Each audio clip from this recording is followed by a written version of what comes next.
लाभ प्राप्त कर रहे हैं। 12 करोड़ गरीबों के घर में शौचालय बना दिए गए हैं।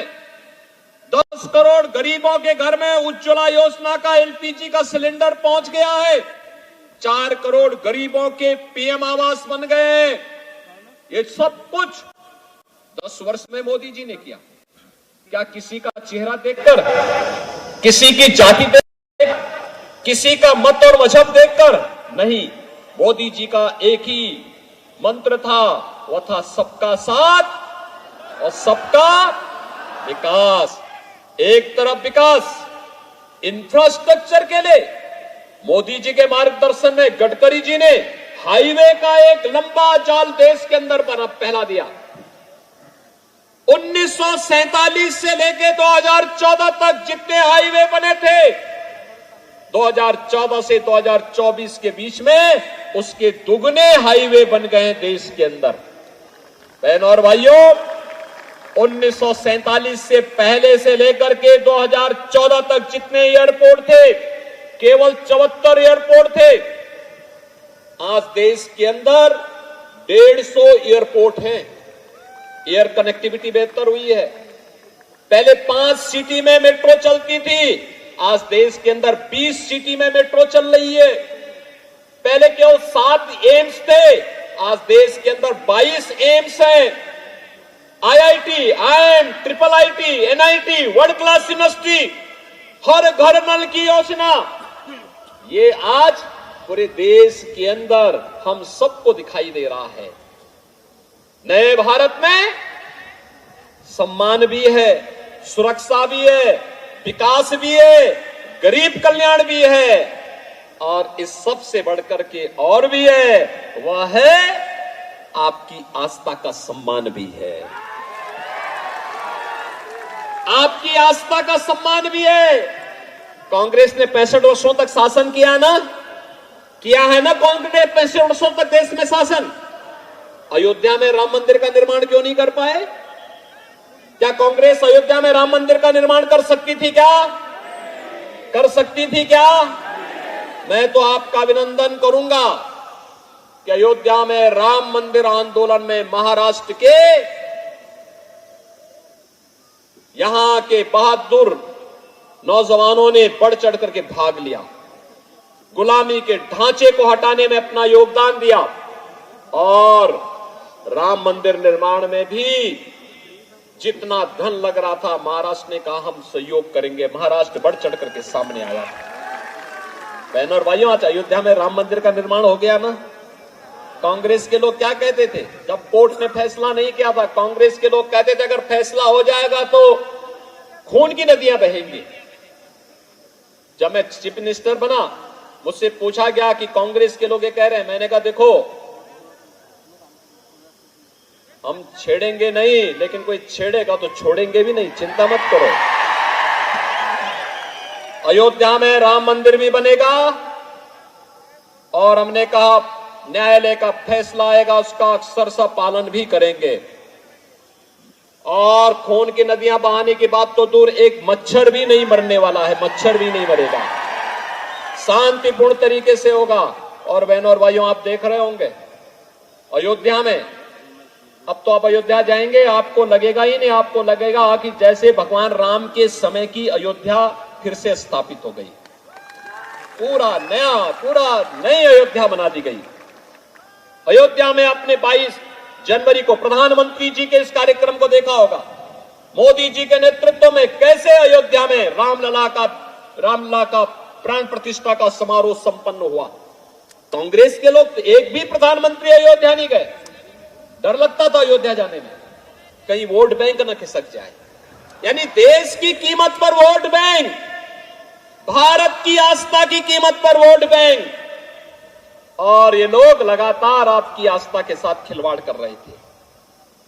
आज मैं कांग्रेस के और इंडी गठबंधन के घोषणा पत्र के एक बात और आपको बताना चाहता हूं। इन्होंने अपनी घोषणा पत्र में कहा है,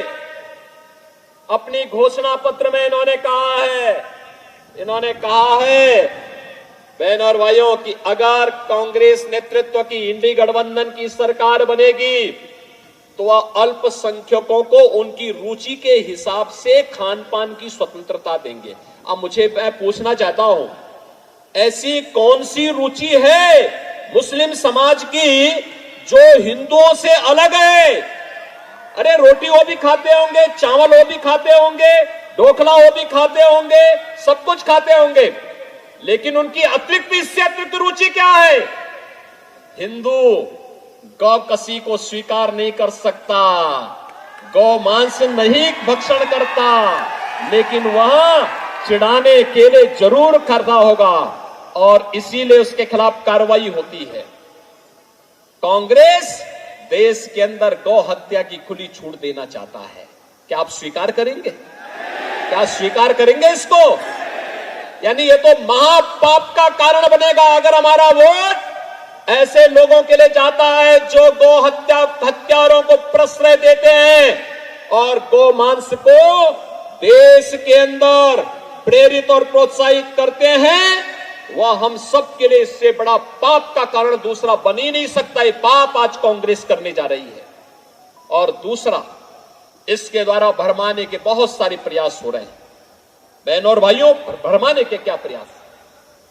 कांग्रेस जितना झूठ बोल सकती इस चुनाव में बोल रही है, क्योंकि उसे मालूम है इस चुनाव के बाद कांग्रेस इतिहास की वस्तु बनने वाली है। उसको मालूम है इसके बाद कांग्रेस को देश की जनता जनार्दन पूरी तरह ठुकरा देगी। और उत्तर प्रदेश में तो हमारी विधानसभा में 403 विधायकों का चुनाव होता है जनता के द्वारा। कांग्रेस को उत्तर प्रदेश की जनता ने कितनी सीट दी मालूम है? 2। यानी राम नाम सत्य है के लिए भी 4 लोग चाहिए होते हैं ना। वहां 2 ही सीट है, यानी अगली बार छुट्टी। अभी आप देख रहे होंगे कांग्रेस के लोग हिम्मत ही नहीं कर पा रहे हैं यूपी में चुनाव लड़ने का, सब भागे भागे फिर रहे हैं। और बहनों और भाइयों, मैं आपसे ये कहने के लिए आया हूं, अब अंतिम उपाय उन्होंने क्या प्रारंभ किया है? अंतिम उनका उपाय वही है कि हिंदू समाज को फिर से बांटो। जाति के नाम पर बांटेंगे, जातीय जनगणना के नाम पर आपको गुमराह करेंगे। 65 वर्षों तक क्या कर रहे थे पूछा जाना चाहिए। फिर जातीय जनगणना के आधार पर हिंदू समाज को खेमों में बांटेंगे और फिर खेमों में बांटने के बाद आपस में लड़ाएंगे। आपस में लड़ने के बाद फिर आपके हिस्से में चुपचाप डकैती डाल करके, आपका हिस्सा काट करके, आरक्षण का हिस्सा, ओबीसी को मिलने वाला आरक्षण का हिस्सा ये मुसलमानों को बांट देंगे। कांग्रेस ने यूपीए सरकार के समय यह षड्यंत्र किया था। संजय काका पाटिल तब भी हमारे साथ सांसद थे और हम साथ साथ इसका विरोध करते थे कि कांग्रेस को यह षड्यंत्र सफल नहीं होने देना है। इन्होंने तब भी किया था। पहले रंगनाथ मिश्रा कमेटी गठित करके ओबीसी को मिलने वाले 27% आरक्षण में इन्होंने कहा था 6% आरक्षण ओबीसी का काट करके मुसलमानों को दे दो। भारतीय जनता पार्टी ने विरोध किया था, कहा था हम अपने हिंदुओं का आरक्षण किसी भी ऐसे लोगों को नहीं देने देंगे जिसका विरोध बाबा साहब भीमराव अंबेडकर ने किया हो। बाबा साहब भीमराव अंबेडकर ने कहा था कि देश के संविधान को धार्मिक आधार पर नहीं बांटा जा सकता, धार्मिक आधार पर आरक्षण नहीं दिया जा सकता। कांग्रेस के लोग बाबा साहब भीमराव अंबेडकर का अपमान कर रहे हैं। सच्चर कमेटी गठित करके कांग्रेस ने यह प्रयास किया था कि मुस्लिम समाज की कुछ जातियों को दलित में शामिल करके दलितों के अधिकारों पर भी डकैती डाली जाए। भारतीय जनता पार्टी ने तब भी विरोध किया था, कहा था ये बाबा साहब भीमराव अंबेडकर के संविधान का अपमान है और हम बाबा साहब भीमराव अंबेडकर के अपमान का कतई नहीं बर्दाश्त कर सकते। और तब जाकर के अधिकार बचा था। बहनों और भाइयों, अगर कांग्रेस फिर से सत्ता में आ गई तो यह सबसे पहले आपको बांटने का काम करेगी, फिर आपस में लड़ाएगी, फिर आपके अधिकार में डकैती डालेगी। ओबीसी को, अनुसूचित जाति और जनजाति को मिलने वाले आरक्षण पर ये डकैती डालने का काम करेगी, उसको जबरदस्ती मुसलमानों को देने का काम करेगी। यह हम कतई स्वीकार न करें। और इसी की अपील करने के लिए आज मैं आपके पास आया हूं कि महाराष्ट्र छत्रपति शिवाजी महाराज ने हिंदवी स्वराज्य की बात की थी, और उस समय, उस कालखंड में, औरंगजेब के समय में उन्होंने यहां पर हिंदी स्वराज्य की स्थापना की थी। काशी से गागा भट्ट, एक महापुरोहित, यहां आकर के उनका अभिषेक करते हैं, और वो परंपरा महाराष्ट्र की आज भी उसी रूप में गौरव के साथ आगे बढ़ती है। पूरा देश गौरव की अनुभूति करता है छत्रपति शिवाजी महाराज पर। और इसीलिए हमारे यहां उत्तर प्रदेश में भी मुझसे पहले वहां समाजवादी पार्टी, जो कांग्रेस की पार्टनर है, उसका शासन था। उसने आगरा में एक म्यूजियम बनाने की कार्रवाई प्रारंभ की थी, उसका नाम रखा मुगल म्यूजियम। मैंने कहा क्या इसके लिए क्या मुगलों ने पैसा दिया है क्या? तो कहा नहीं, पैसा सरकार का है। तो मैंने कहा सरकार का पैसा लग रहा है तो मुगलों के नाम पर नहीं होगा, ये छत्रपति शिवाजी महाराज के नाम पर होगा। मुगलों की का कोई चिन्ह इसमें नहीं होना चाहिए। छत्रपति शिवाजी महाराज की गौरव गाथा इसके साथ जुड़नी चाहिए। और बहनों और भाइयों, आगरा में छत्रपति शिवाजी महाराज का भव्य म्यूजियम बनाने का कार्य आज के दिन पर हमारी सरकार कर रही है।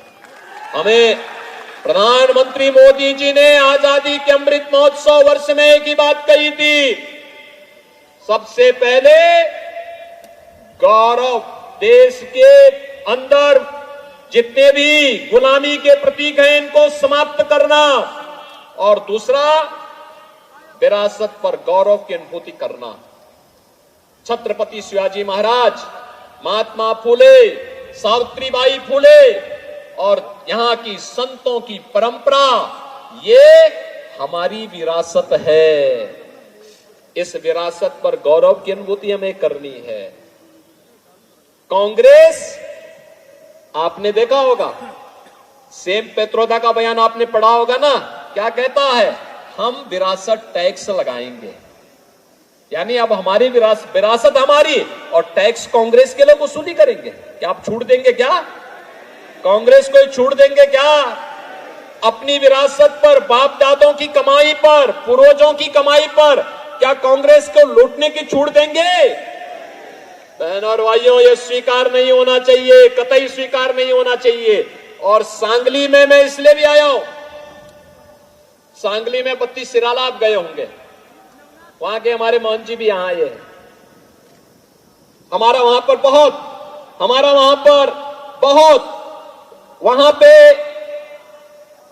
मेरा बहुत आना जाना रहा है, और लोग वहां पे बहुत भीड़ होती है। मैं देखता था नाग पंचमी के दिन बहुत भीड़ होती है। दोसा, हमारे पूर्व गवर्नर राम नाईक जी का बचपन यही सांगली में व्यतीत हुआ था। राम नाईक जी 5 वर्ष तक यूपी के गवर्नर रहे।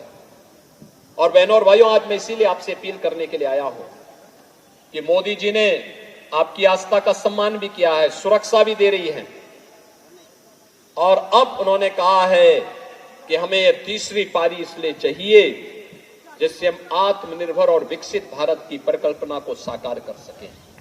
बहनों और भाइयों, आत्मनिर्भर और विकसित भारत का मतलब भारत का हर नागरिक आत्मनिर्भर होगा, हर चेहरे पर खुशहाली होगी, नौजवान के हाथ को रोजगार होगा, किसान खुशहाल होगा, व्यापारी का व्यापार फलेगा फूलेगा, दुनिया के अंदर फैलेगा।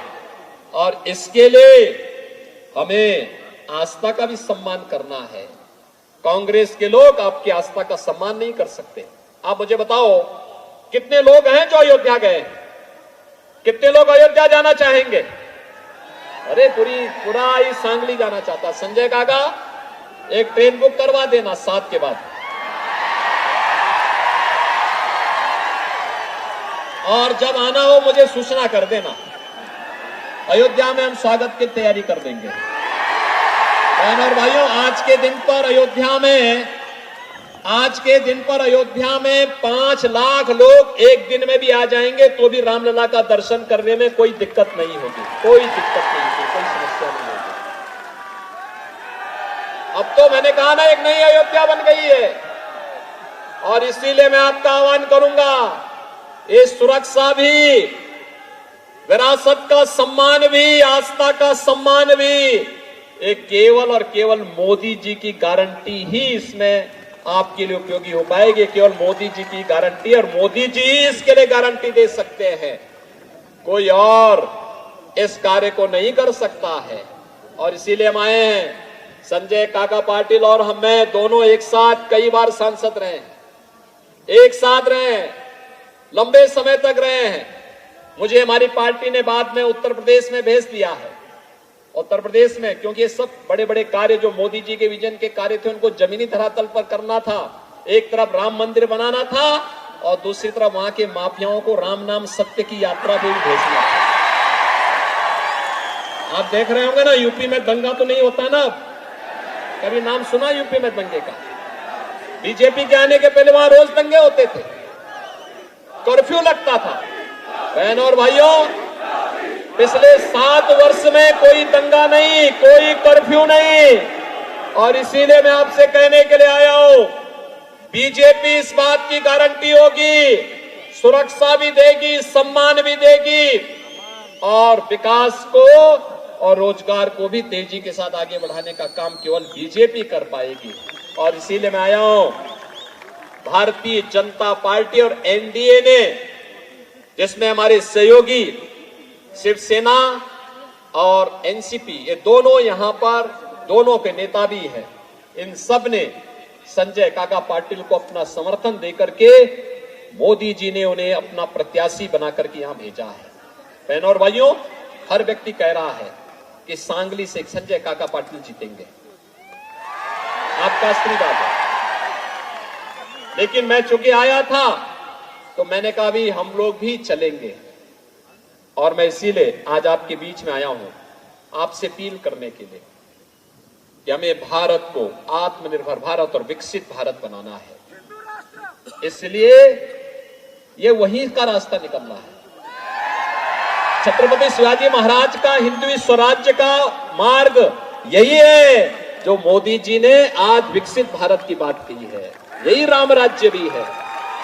और बहनों और भाइयों, इसीलिए हम लोग आए हैं कि आप सबको मोदी जी का प्रतिनिधि बनना होगा, आप सबको एकनाथ शिंदे जी का प्रतिनिधि बनना होगा, आप सबको देवेंद्र फडणवीस का प्रतिनिधि बनना होगा और आप सबको संजय काका पाटिल बनना होगा। और 7 मई को कमल चुनाव चिन्ह पर भारतीय जनता पार्टी के हमारे प्रत्याशी श्री संजय काका पाटिल को भारी बहुमत से, रिकॉर्ड मतों से विजयी बना के भेजे। सांगली के विकास के लिए, महाराष्ट्र की विशेष परियोजनाओं के लिए और मोदी जी के विकसित भारत की संकल्पना को आगे बढ़ाने के लिए संजय काका पाटिल सांगली में आवश्यक हैं। सहमत हैं?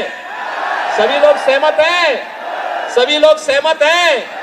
तो सब मेरे साथ बोलेंगे, भारत माता की, भारत माता की, भारत माता की, वंदे वंदे वंदे, जय श्री राम, जय जय श्री राम, जय जय श्री राम। ताज्या बातम्यांसाठी बेल आयकॉन दाबून चॅनलला सबस्क्राईब करा. धन्यवाद.